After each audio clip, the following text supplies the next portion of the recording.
Well, we're joined by Hayden Paddon, New Zealand's top rally driver. We all know that, but he's put the car aside, put it in the garage for a couple of weeks. You're home, Hayden, for a couple of weeks. What have you been up to? Yeah, well, it's obviously good just to get home. You definitely miss New Zealand the more you spend overseas. But it's always a busy time coming back here, doing a lot of sponsor engagement. We've also got our New Zealand rally team here as well that we're busy with. And then, of course, trying to get out and enjoy the New Zealand scenery as much as you can as well. You've done a bit of that, haven't you? You've cracked it. You got the mountain bike out of the garage, dusted off the cobwebs. How'd you go?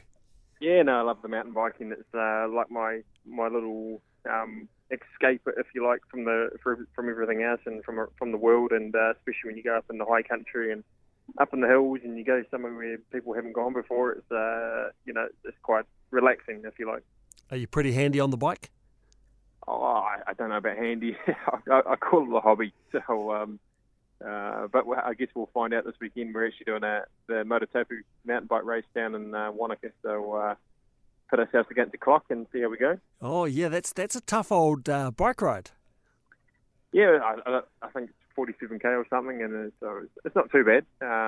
But I think it's 1,000 riders or something, and it's a very popular and famous ride down there. So I've got some of my family members doing it as well. So it's a good way to get everyone together. No spectacular crashes, mate? You haven't gone over the handlebars? No. No, I enjoy the climbing aspect of it because obviously that's good for the fitness. But when it comes to the downhill, I'm always very, very on the careful side because, at the end of the day, if you do anything stupid, it could hinder what we're doing overseas and what we've worked so hard many years for. So that's always in the back of the mind. Yeah, absolutely. What else have you been up to? What else do you do, does Hayden Paddon do to relax? Relax, and I hardly know the meaning of the word, to be fair. I enjoy doing things.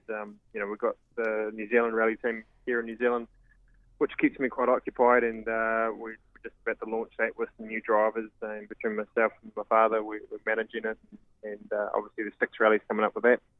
Other than that, it's nice to also got a set of golf clubs here at home as well, which I quite enjoy dusting off and getting in 1 or 2 games whenever I'm back home. So, but that can be quite a frustrating sport sometimes as well. So that can counteract what you're actually trying to do. So 5th at the Rally of Sweden. How did you feel in that race? Yeah, it was obviously a difficult rally, especially with what happened in the first rally in Monte Carlo. Yep. So. Yeah, it's certainly been a bad start to our year, but nevertheless, it's a long season. We're only 2 rallies in, and there's another 11 to go. And since Sweden, we've had a good reset. We had a really good test in south of Spain to prepare for Mexico, and now we just got to keep looking forward. And as I say, long way to go. So I'm sure we can get things back on track. How did you cope after Monte Carlo? What did you do to cope?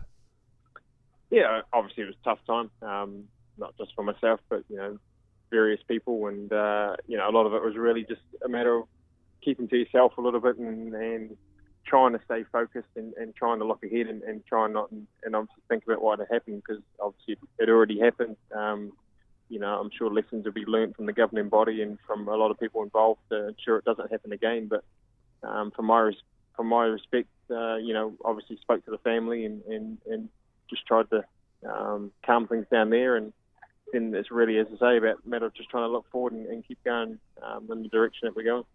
We're talking obviously about the death of a spectator, very sad death of a spectator who died after a crash that you were involved in, not your fault in that regard. And one of the things that I've read repeatedly in the wake of that were different people saying spectators were increasingly in the wrong places at the wrong time throughout all of the rallies. I know that you've commented on that.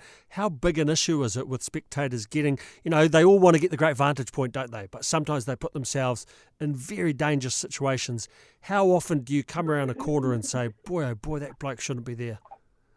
Yeah, obviously, without touching on the Monty incident at all, I think in general, it is an issue that the FIA is trying to address.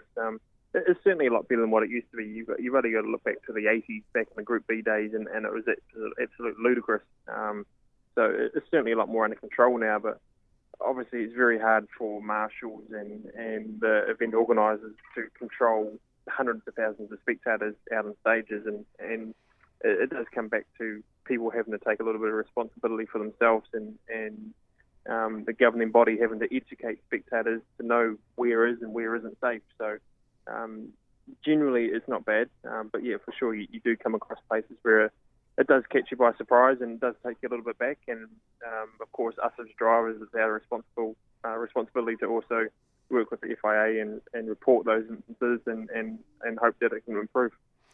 You're off to Mexico, I think, next. What surface is that, and do you like the Mexico Rally? Yeah, it's going to be good getting back onto the gravel. It's what you'd call a more traditional gravel rally. So yeah, enjoy. Obviously look forward to that. It's probably not my favourite gravel event of the year. It can be quite tricky, a lot of rocks and obstacles beside the road, but in general, I just feel so much more comfortable being on gravel, and that's what we have to make the most of. It is your favourite surface, isn't it? Yeah, well, it's what we grow up here in New Zealand. For 20 odd years, it's all I've ever driven on, so it's like a second home, if you like. You're a big advocate of getting New Zealand back into the World Rally Championship circuit. How do you think that's going? Yeah, very positive. We're very hopeful for 2018 still. So now it's just down to the officials to put in the bid this year, like any other rally would. But I believe there's good support from the FIA, from all the teams, drivers, to make it happen. So now it's just a matter of keeping our fingers and toes crossed, and hopefully come September, October this year, we'll have news. Rally of Northland in April, are you going to be back for that? Unfortunately not. No, we're our team will be. Our team in New Zealand here, they will be there with a young driver. But we'll do 2 rallies in New Zealand, but they'll be restricted to Rally Coromandel and Rally New Zealand later in the year. Oh, that'll be good. But you must enjoy coming home and having a bit of a hoon around. Oh, I love it. We've got the best roads in the world. So any opportunity you got to come home and drive here, you take it with both hands. What do you like on a normal road, Hayden? Oh, pretty sedate, actually. It's actually a good time to relax and turn on the music and, all the luxuries you have in a road car, air conditioning and radio and things like that, we don't have in the rally cars. So you make the most of it while you got it. In Auckland, mate, you ought to be getting out of first gear. Yeah. So you need to be able to stay relaxed in those situations. Hey, well, all the best for the rest of the World Rally Championship. Hayden Paddon, thanks so much for talking to us. Great, thanks so much.